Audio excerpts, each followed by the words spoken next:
मैं श्री प्रकाश आदिपुर से आपके समक्ष में महान वैज्ञानिक आइजैक न्यूटन के संबंध में कुछ बातें रखना चाहता हूँ।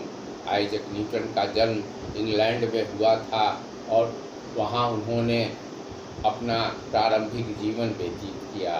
जन्म के समय ही संयोगवश उनके पिता की मृत्यु हो गई और वे अकेले रहने लगे। माँ ने उनका पालन पोषण किया।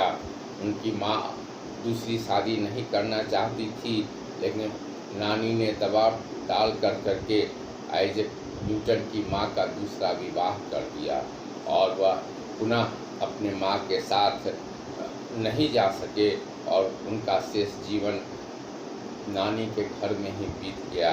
आइजैक न्यूटन की प्रारंभिक शिक्षा गांव के स्कूल में ही हुई और उन्होंने ही प्रारंभिक शिक्षा प्राप्त की। आइजैक न्यूटन ने बड़े होकर के वे लंदन आ गए और उन्होंने उच्च शिक्षा प्राप्त की। उन्होंने विज्ञान का विषय लेकर के गहरा अध्ययन किया। वे पढ़ने में बहुत ही कुशाग्र बुद्धि के थे। आइजैक न्यूटन को पढ़ाई के लिए खर्च जुटाने के लिए भी छोटा छोटा काम करना पड़ता था। उन्होंने सफाई मजदूर के रूप में भी काम किया। उसके बाद जिस घर में रहते थे उस घर में एक लड़की भी उनके साथ रहा करती थी जिससे वे शादी करना चाहते थे। एक संयोगवश उससे शादी नहीं हुई और वे दूसरी जगह चली गई। इस तरह से आइजैक न्यूटन ने आजीवन अविवाहित रहने का निश्चय किया।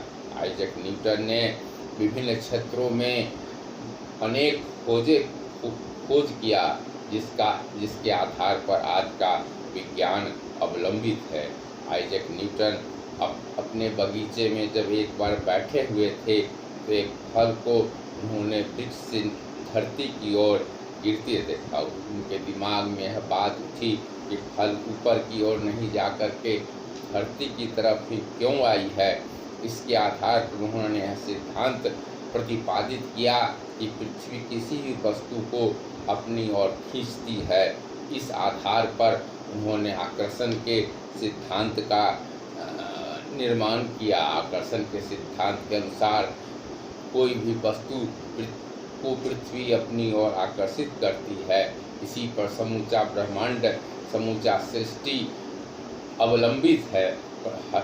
सभी ग्रह, उपग्रह, तारे आकर्षण के सिद्धांत पर ही संचालित हैं। आकर्षण के सिद्धांत पर ही संपूर्ण ब्रह्मांड कार्य कर रहा है। इस तरह से न्यूटन के सिद्धांत पर ही विज्ञान के सिद्धांत का विकास हुआ और नवीन खोज शुरू हो गई। और न्यूटन ने गणित के क्षेत्र में भी अनेक खोजें की जिसके आधार पर गणित का भी काफ़ी विकास हुआ। आइजैक न्यूटन जब ज़्यादा उम्र के हो गए तो उनका झुकाव धर्म की ओर भी हो गया।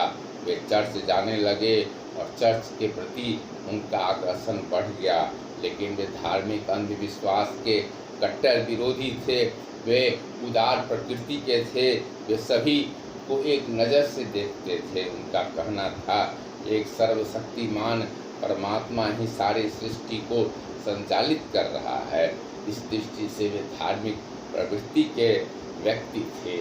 उनका आखिरी समय बहुत ही अकेला बीता, क्योंकि बचपन में ही उनके पिता की मृत्यु हो गई थी और माँ के दूसरे विवाह कर लेने के फलस्वरूप माँ से भी उनका संबंध खत्म हो गया था। क्योंकि वे अविवाहित रहे, इस तरह से उन्हें कोई संतान भी नहीं हुई और इस तरह से अकेलेपन में रह कर के उन्होंने अपना आखिरी समय बिताया और वहीं पर वे सदा अकेले ही वे सदा के लिए इस संसार को छोड़कर चले।